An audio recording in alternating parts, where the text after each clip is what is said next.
नमस्ते बच्चों। नवीं कक्षा के इस हिंदी कक्षा में आप सभी नवीं कक्षा के छात्र और छात्राओं को हार्दिक स्वागत है। आज हम पिछले कक्षा में हम पाठ 2 जिल्लू पाठ को हमने आरंभ किया था, जिसमें हमने भाग 1 में पाठ का आशय देख लिया था।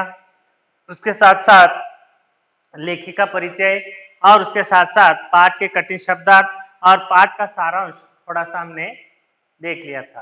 आज थोड़ा समय आपको पुनरावर्तन कर समझाकर अगली कक्षा की ओर बढ़ेंगे। पाठ 2 गुलाब सिंह जो एक कहानी है जिसे लेखिका सुभद्रा कुमारी चौहान ने लिखा है, जो भारत के संस्कृति सभ्यता के आधार पर हमें कुछ संदेश देने का प्रयत्न करती है। आज पिछली कक्षा में हमने देखा कि एक अमर अंत की कहानी बतानी हो तो हमें दिन तारीख की जरूरत नहीं है, क्योंकि अमर अंत की कहानी बताने के लिए हमें दिन तारीख की जरूरत नहीं पड़ती है। उस घर में पिता थे, माँ थी, प्यारी गुड़िया थी, बहन थी। किसके घर में? गुलाब सिंह के घर में पिताजी थे, माताजी थे और प्यारी से गुड़िया बहन थी। यह परिचय गुलाब सिंह का था। गुलाब सिंह सारे घर का दुलारा था। दुलारा मतलब बच्चों लाडला। तो गुलाब सिंह सारे घर का लाडला था। एक दिन वह बालक बीमार पड़ता है। एक दिन वह बालक अचानक बीमार पड़ता है। तब उसकी माँ उसका खाना बिल्कुल बंद कर देती है। तो बुखार के समय में वो कुछ ना कुछ मांगना, खाने को माँ से मांगा करता था। माँ मुझे खाने के लिए दो। ये सब उसे उसकी छोटी सी बहन से देखा नहीं जाता। उस छोटी सी बहन से देखा नहीं जाता।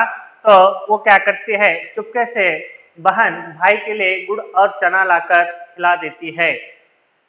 क्योंकि वो कुछ ना कुछ मांगता रहता है, वो सब उस बहन को देखा नहीं जाता। भाई के प्यार में उसने बुखार का भी सोचा नहीं, उसने गुड़ और चने उसे खिला दिए। बुखार तेज हो जाता है। बाद में भाई बुखार कम होने के बाद ये बात किसी से नहीं बताता। घर में उसे ये सब उसके मन पर गहरा प्रभाव पड़ता है।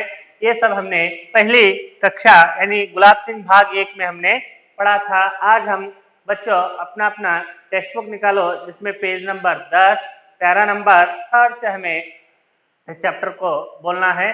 तो अपने अपने किताब निकाल कर देखिए यहाँ पर आगे के कक्षा के लिए भाग 2, जिसकी लेखिका सुभद्रा कुमारी चौहान है। कहानी को आगे बढ़ाते हैं। एक दिन ऐसी हवा बही कि मुरझाए हुए दिलों में नई जान आ गई। एक दिन ऐसी हवा बही कि मुरझाए हुए फूलों में भी जान आ गई। मुरझाए हुए यानी सूखे हुए फूलों में भी नई जान आ गई। यह हवा उमंगों की हवा थी। यह हवा उमंगों की हवा थी। उमंग यानी उल्लास। उमंग का मतलब बच्चों उल्लास, मौज। यह हवा कैसी थी? उमंगों की हवा बह रही थी।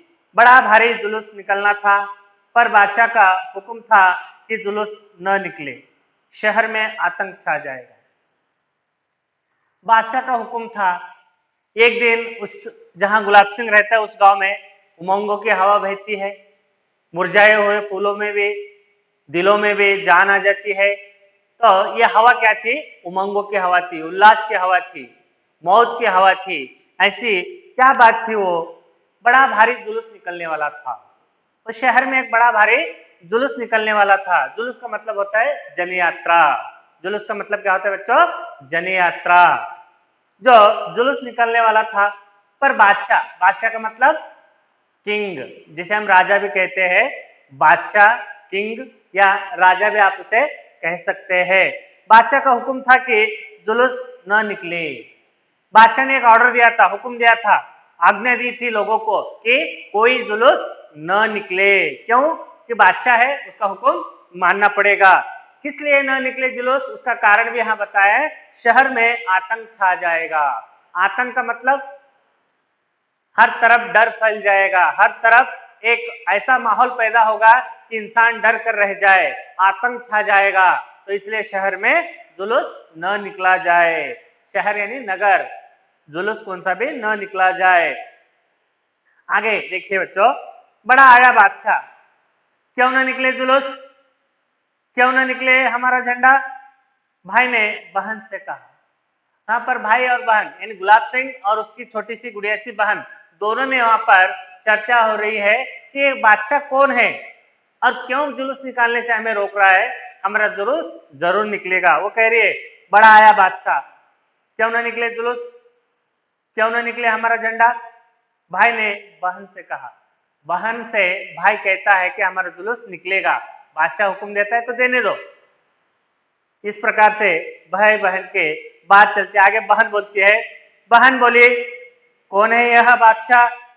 बहन बोलती है भैया ये बादशाह कौन है, क्यों हमारा जुलूस निकालने नहीं दे रहा, क्यों रोक रहा है, कौन है बादशाह। बहन अपने भाई से प्रश्न करती है। भैया भैया ने कहा होगा कोई, वह होगा, वह होगा कोई, होगा कोई उससे मेरा मतलब क्या है, कोई होगा बादशाह, मुझसे उसे लेना देना नहीं। इस तरह से भाई ने बहन को जवाब दिया। बहन पूछती है, बहन ने पूछा क्यों ना निकले जुलूस, क्यों ना निकले झंडा। तो यहाँ पर भाई से बहन प्रश्न कर रही है। भाई कटु स्वर में, कठोर स्वर में, एक गंभीरता के स्वर में, भाई कटु स्वर में बोला हमारा देश बादशाह का गुलाम जो है।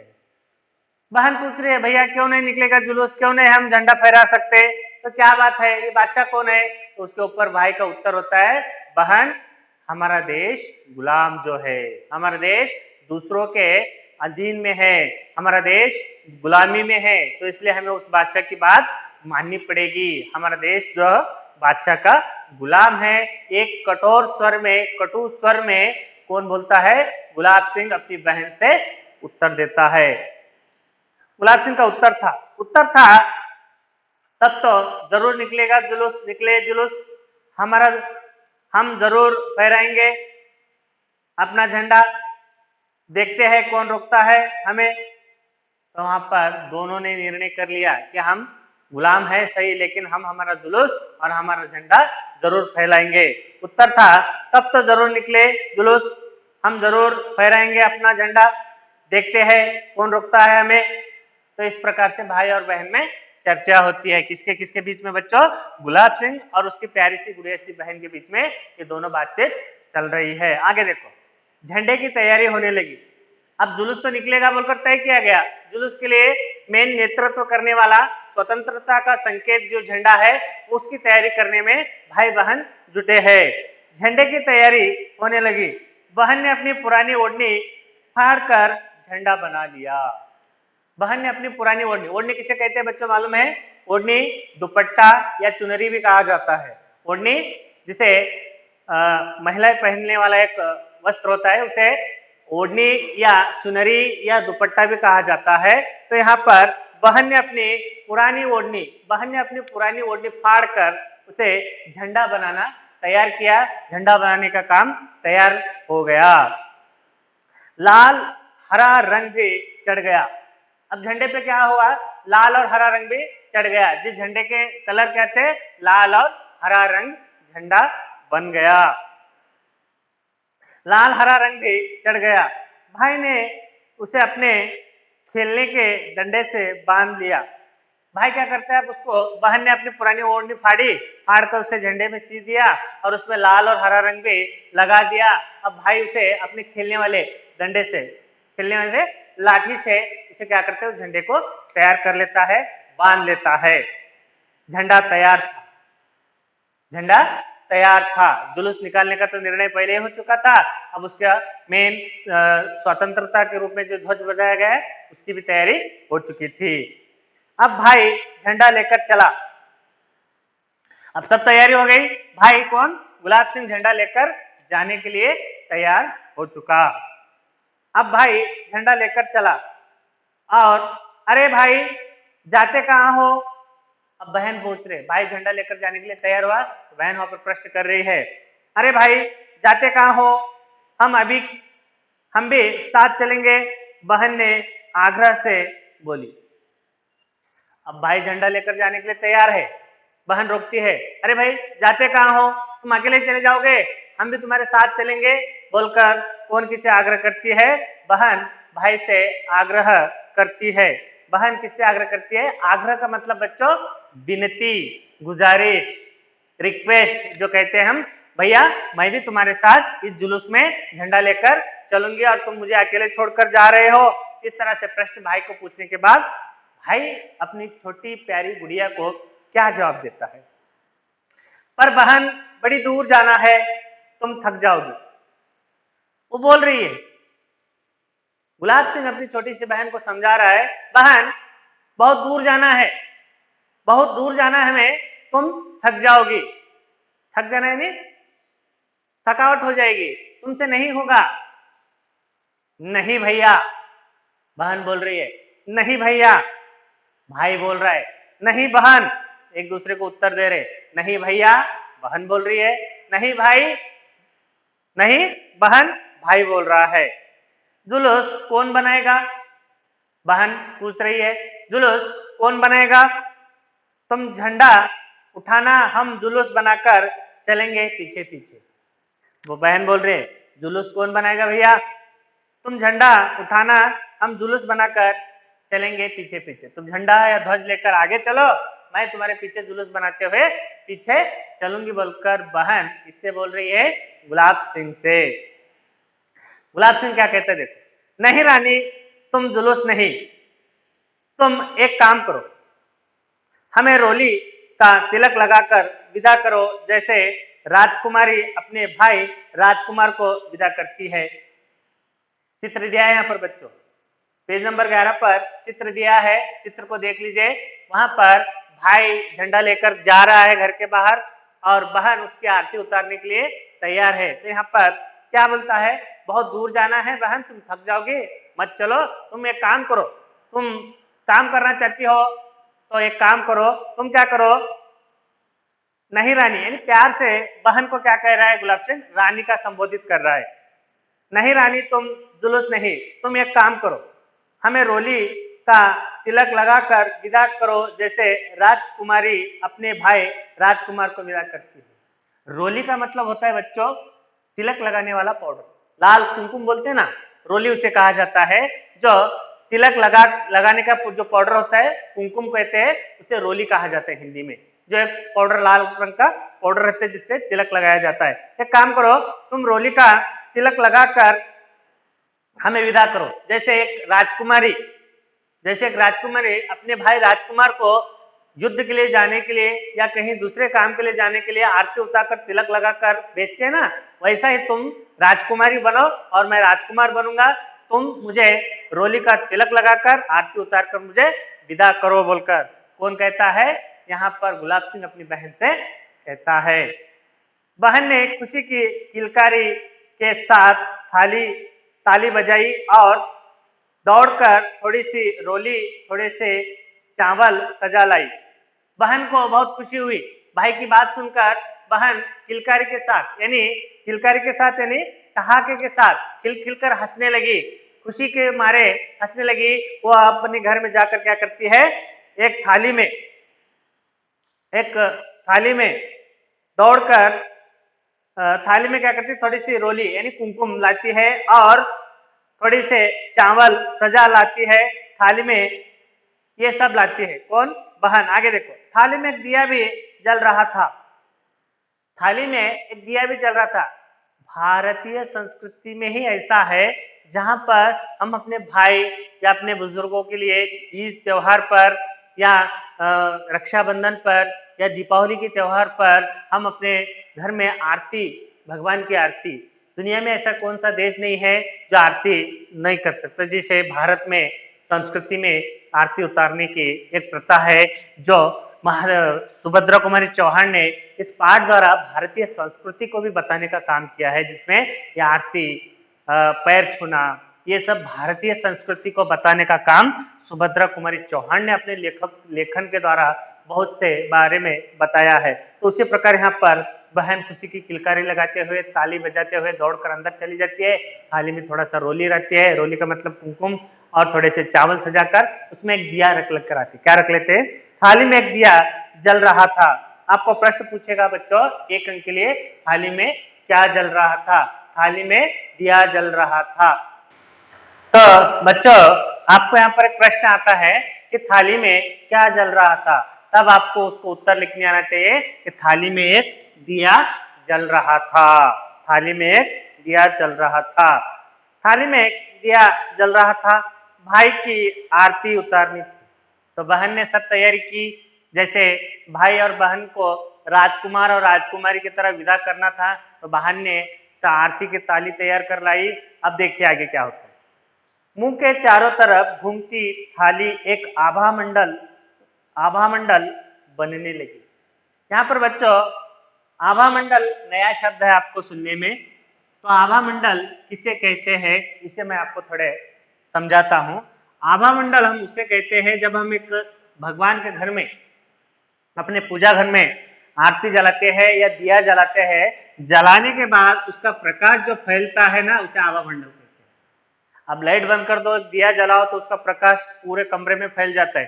फैलने के बाद जो क्या होता है, आभा मंडल फैलता है। जैसे भगवानों के चित्र के पीछे भी एक प्रकाश दिया जाता है, गोल सा, राउंड सा, ऐसा प्रकाश दिया जाता है, आपने देखा होगा। उसे क्या कहा जाता है, आभा मंडल कहा जाता है। आभा मंडल का मतलब कांति का घेरा, कांति का घेरा। समझ में आया बच्चा, आभा मंडल किसे कहते हैं? फिर से एक बार समझा रहा हूं। दिया जलाने के बाद जो अंधेरा रहता है ना, दूर हो जाता है, उसका प्रकाश चारों ओर फैलता है, उसकी कांति जो फैलती है उसे आभा मंडल कहते हैं। चित्र में यहाँ पर मैं आपको समझाने का प्रयत्न किया है। मुंह के चारों तरफ मुंह के चारों तरफ घूमती थाली एक आभा मंडल बना ली। जैसे हम आरती उतारते हैं, जैसे आरती उतारते समय वो प्रकाश चारों ओर, मुख के चारों ओर फैलने लगा बोलकर बहन यहाँ पर बोलती है। उसने देवी देवताओं के चित्रों में भी वैसे ही आभा मंडल को देखा था। जब हम पूजा घर में भगवानों के चित्र को देखते हैं या पूजा घर में दिया जलाते हैं तो आभा मंडल फैलता है। उसी प्रकार उसे याद आ रहा था कि भाई की आरती उतारते समय वो आभा मंडल उसे महसूस हो रहा था। किसे? गुलाब सिंह की छोटी सी बहन को आभा मंडल का वहां पर महसूस हो रहा था। उसे देवी और देवताओं के चित्र में जिसे उसने देखा था।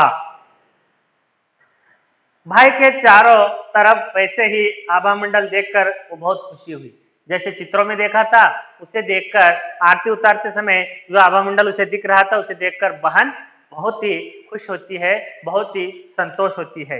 आगे देखो बच्चों, बहन ने भाई के माथे पर तिलक लगाया, चावल बिखराए, तभी भाई ने बहन के पैर छुए और विदा ली। तो आरती उतारी जाती है तो बहन भाई को रोली का तिलक लगाती है, कुमकुम का तिलक लगाती है और उसके चारों ओर चावल बिखेर देती है। फिर भाई क्या करता है, अपने बहन के पैर छूता है। भाई बड़ा होने के भी नाते बहन के पैर छूता है। भारतीय संस्कृति में ऐसा है, गुरु शिष्य के पैर, पुत्र अपने पिता माता के पैर, भाई बड़ा हो या छोटा हो तो अपने बहन के पैर छूने की संस्कृति ये भारत में ही पाई जाती है। ऐसी संस्कृति के बारे में बताने का काम सुभद्रा कुमारी चौहान ने इस पाठ में किया है। तो बहन ने भाई के माथे पर तिलक लगाया, चावल बिखराए, तभी भाई ने बहन के पैर छुए और विदा ली यानी वहां से जाने के लिए तैयार हुआ। बहन ने भाई के सिर पर हाथ फेरा और बलैया दी। जैसे ही पैर गिरते हैं, बुजुर्ग लोग आशीर्वाद देते हैं ना, उसे हम क्या कहते हैं, बलैया बोलते हैं। बलैया किसे कहते हैं बच्चों? आशीर्वाद देने का जो प्रथा होता है ना, उसे बलैया कहते हैं। जैसे पैर छूने के बाद उसको उठाकर आशीर्वाद देते हैं ना कि तुम्हारी विजय हो, तुम आगे अच्छे यशस्वी बनो, ऐसा जो आशीर्वाद देते हैं ना, उसे क्या कहते हैं, बलैया भी कहा जाता है। तो यहाँ पर आगे देखो, आगे एक और बढ़ते बच्चों। अब वह झंडा लेकर चला। अब सभी हो गया, भाई बहन को राजकुमार की तरह विदा करती है, बहन भी खुश हो जाती है। बहन घर के दरवाजे पर खड़ी होकर भाई को विदा करने के लिए तैयारी करती है। अब वह झंडा लेकर चला। कौन चला बच्चों झंडा लेकर? झंडा लेकर वो गुलाब सिंह जुलूस बनाने के लिए चला। यहाँ पर चित्र पेज नंबर 11 पर वहां पर आपको किताब में दिया है, देख लीजिए। अब वह झंडा लेकर चला। बहन दरवाजे पर खड़ी देखती रह गई। बहन दरवाजे पर ही देखते रहे, उधर दूर भैया जा रहा है, उसे देखते देखते वहीं पर दरवाजे पर ही खड़ी हो जाती है। क्या होता है देखो, कहानियों की राजकुमारी इसी तरह विदा देती है। उसे लगा शायद कहानियों के कहानियां जो सुनते हैं ना, हमारे दादा दादियों से जो कहानियां सुनते हैं ना, उस कहानियों में भी राजकुमार को राजकुमारी इसी प्रकार से विदा करती होगी जैसे मैंने अपने भाई को विदा किया बोलकर दरवाजे में सोचते सोचते कौन खड़ी रहती है? गुलाब सिंह की गुड़िया सी बहन ठहर जाती है। कुछ दूर जाने पर बादशाह के सिपाहियों ने झंडे वाले को रोका। कुछ दूर चले गए, बहन देख रहे वहां पर दरवाजे से देख रहे हो, तो कुछ रास्ता दूर पार कर चुका था, उतने में ही बादशाह के सिपाही आए। सिपाही क्यों आए? बादशाह का हुक्म था कि शहर में जुलूस न निकले, फिर भी एक बच्चा जुलूस निकाल रहा है, झंडा लेकर जा रहा है बोले तो सिपाही देखते खड़े थे। सिपाही उसके पास आते हैं। कुछ दूर जाने पर बादशाह के सिपाहियों ने झंडे वाले को रोका, वह न रुका। झंडे वाला कौन था? गुलाब सिंह था। सिपाही बोलते ए रुक जाओ, लेकिन गुलाब सिंह नहीं रुकता, वैसा ही झंडा लेकर आगे बढ़ते रहता है। बादशाह के सिपाहियों ने गोली चला दी। बादशाह के सिपाहियों ने क्या की? गोली चला दी। वो नहीं रुका, उन्होंने कहा रुक जाओ, लेकिन गुलाब सिंह नहीं रुका, झंडा लेकर आगे बढ़ता गया। तब बादशाह के सिपाही उस पर क्या करते हैं? गोली चला देते हैं, उसे शूट करते हैं। वह न रुका, बादशाह के सिपाही ने गोली चला दी, वह गिरा। कौन गिरा? गुलाब सिंह गिर जाता है। वह गिरा, झंडा न गिरा। वो खुद गोली लगने के बाद गिर गया, घायल हुआ, खून बह रहा है, वो गिर गया, लेकिन झंडे को उसने गिरने नहीं दिया, उसे पकड़कर रखा। वह गिरा, झंडा न गिरा। वह उसके हाथों में था। गोली लगने के बाद भी जमीन पर गिर जाता है, लेकिन झंडे को गिरने नहीं देता। झंडा स्वाभिमान और स्वतंत्रता का प्रतीक है, इसलिए उस झंडे को गुलाब सिंह गिरने नहीं देता, वैसे पकड़कर रह जाता है। गोली चलते देख कोई उसके पास नहीं आया। अब बादशाह के सिपाही है, हुक्म था जुलूस न निकले, उतने में इसने जुलूस निकाला, गोली चला दी। अब कोई उसके पास मदद के लिए आने को तैयार नहीं। किसके? गुलाब सिंह के। क्यों? उनको भी कहीं गोली खाने की नौबत ना आ जाए। वो सभी दूर दूर खड़े हो गए लोग, और बादशाह के सिपाही गोली चलाने के बाद सब लोग डर कर अपने अपनी जगह पर ठहर गए। गोली चलते देख कोई उसके पास न आया। बहन ने भाई को गिरते देखा, वह दौड़ पड़ी। भैया खून से लथपथ पड़ा था। वो दरवाजे से भाई को देख रही है, बहन दरवाजे में ठहर कर देख रही है कि सिपाहियों ने गोली चला दी है भाई पर। वो देखते ही वहां से दौड़ पड़ती है। गुलाब सिंह की छोटी बहन घर से दौड़ पड़ती है। दौड़ते दौड़ते वो क्या करती है देखो, बहन ने भाई को गिरते देखा, वह दौड़ पड़ी। भाई खून से लथपथ पड़ा था। लथपथ यानी पूरा भीग जाना, खून सारा शरीर, कपड़ों पर सभी खून से, जैसे हम बारिश में भीग कर आते हैं ना, वैसे खून से उसका सारा शरीर भीग चुका था। वह पुकारती रही, भैया भैया। कौन पुकार रही है? गुलाब सिंह की छोटी बहन। गुलाब सिंह को गिरते देखने के बाद घर से दौड़ते दौड़ते आकर बुला रही है, पुकार रही है, आवाज दे रही है, भैया भैया। देखो आगे क्या होता है। भाई के प्राण मानो यह अमृतवाणी सुनकर लौट पड़े। अमृतवाणी यानी शुभवाणी, अमृतवाणी यानी शुभवाणी, अच्छी वाणी। अब हम किसी प्रवचन को जाते हैं तो शुभवाणी सुनने के लिए जाते हैं, तो अच्छे वचनों को सुनने का हमें इंतजार रहता है। तो उसी प्रकार मानो गुलाब सिंह के प्राण जाते जाते जाते उतने ही में जैसे भाई को बहन पुकारती है भैया भैया, तो वो अमृतवाणी शुभवाणी सुनने के बाद भाई के प्राण कुछ देर के लिए रुक जाते हैं। प्राण जाने वाले प्राण कुछ समय के लिए बहन की आवाज अमृत कैसी वाणी, अमृतवाणी को सुनकर भाई के प्राण रुक जाते हैं। वह बोला, तो आ गई बहन, तो आ गई, यह ले, यह झंडा ले, तो आ गई, ये ले तेरा झंडा, बोलकर भाई अपना झंडा जो है बहन के हाथ में देखते हैं। बहन ने झंडा थाम लिया। थाम लिया मतलब पकड़ लिया, झंडे को पकड़ लिया। भाई चला गया। भाई चला गया यानी वो चिरनिद्रा में सो गया, हमेशा के लिए अमर शहीद हो गया। और गुलाब सिंह बहुत रोई, पर झंडा हाथ में उठाई रही। बहुत रोई कि भाई चला गया, सिपाही ने उसे गोली मार, भाई शहीद हो गया, अमर हो गया। उसको देखकर वो रोने लगी, बहुत रोई। कौन? गुलाब सिंह की छोटी सी बहन हाथ में झंडा लिए रोती रही। बहुत रोई, पर झंडा हाथ में उठाई रही। बादशाह के सिपाही मानो गढ़ जीत कर चले गए। गढ़ का मतलब यहाँ पर बच्चों किले, किले बोलते हैं ना, राजाओं के रहने वाले महलों को किले बोला जाता है या गढ़ बोला जाता है या उसे दुर्ग भी कहा जाता है। तो सिपाहियों को इतनी खुशी हुई कि उस बालक पर गोली चलाकर चले जाने की खुशी, उनको कितनी खुशी महसूस हो रही थी, जैसे कि उन्होंने कोई किला जीता होगा, जैसे उन्होंने कोई गढ़ जीता होगा। ऐसी खुशी का महसूस बादशाह के सिपाही कर रहे थे। बादशाह के सिपाही मानो गढ़ जीत कर चले गए, लोग भागे आए। जैसे ही सिपाही दूर हो गए, लोग भागते भागते भागते किसके पास आ गए? गुलाब सिंह और उसके बहन के पास आ गए। उन्होंने भाई के देह उठाए, आगे आगे झंडा लिए बहन चलने लगी। सब लोग सिपाही जाने के बाद सब लोग भाई के पास आने लगे। सब लोग भाई के पास आने के बाद क्या करते हैं? उन्होंने भाई के देह को उठाया। देह का मतलब शरीर। गुलाब सिंह के शरीर को सब लोगों ने उठा लिया। उठाने के बाद आगे आगे झंडा लिए बहन चलती है, तो उस देह को लोग लेकर चलने लगते हैं। तो आगे बहन झंडा लेकर चलती है, पीछे लोग भाई के शरीर को, देह को लेकर चलने लगते हैं। बादशाह का हुक्म था जुलूस न निकलेगा। बादशाह का हुक्म था जुलूस नहीं निकलेगा। जुलूस निकला। तो यहाँ पर बता रहा है, अंतिम पंक्ति में बता रहा है, बादशाह का हुक्म था जुलूस नहीं निकलेगा। जुलूस निकला। झंडा नहीं निकलेगा, ये भी हुक्म था बादशाह का, लेकिन झंडा निकला और बड़ी शान से निकला। बादशाह का हुक्म था कि जुलूस न निकले, जुलूस निकला। बादशाह का हुक्म था झंडा नहीं फहराया जाएगा, झंडा निकला। तो कैसे निकला? वो भी झंडा निकला और बड़ी शान से निकला। शान यानी प्रतिष्ठा के साथ, जोरदार, शानदार, ठाट बाट से झंडा निकला बोलकर यहाँ पर बता रहे हैं।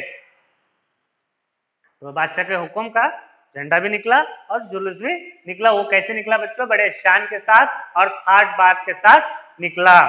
यह बालक था गुलाब सिंह, जो अपने सुगंध बिखेरते हुए चला गया। कौन था यह बालक?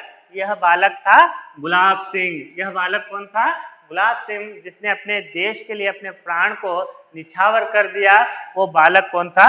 गुलाब सिंह था, जो अपने शहीद होकर, अमर होकर हमारे लिए एक सीख देकर चला गया कि देश के लिए हमें भी त्याग, बलिदान करने पर भी हमें पीछे नहीं हटना चाहिए और हमारे मातृभूमि पर हमें निछावर होने का संदेश, मातृभूमि पर समर्पण होने का संदेश गुलाब सिंह इस पाठ द्वारा दे रहा है। तो उसके चले जाने के बाद अपनी सुगंध को बिखेरते हुए, सुगंध को बिखेरते हुए यानी सुगंध का मतलब होता है खुशबू या सुवास। खुशबू को बिखेरते हुए नहीं, अपनी यादों को, अपने तत्वों को हमें सौंप कर चला गया कि हम भी देश के लिए लड़े और हम भी देश के लिए प्राण निछावर करने के लिए हमेशा तैयार रहे। ऐसा संदेश देने वाला पाठ गुलाब सिंह है, जिसे लेखिका सुमद्रा कुमारी चौहान ने लिखा है। यह पाठ आशा करता हूं कि आपको समझ में आया होगा, और अगर आपको समझ में नहीं आया हो तो बेझिझक आप मुझे फोन कर अपने प्रश्नों का जवाब ले सकते हैं। जितना हो सका मैं प्रयत्न करूंगा और आपको ये पाठ समझा होगा आशा करता हूं। और आज के इस कक्षा को यहीं समाप्त करता हूं। फिर से नए पाठ के साथ और हाजिर होंगे। नमस्कार, धन्यवाद।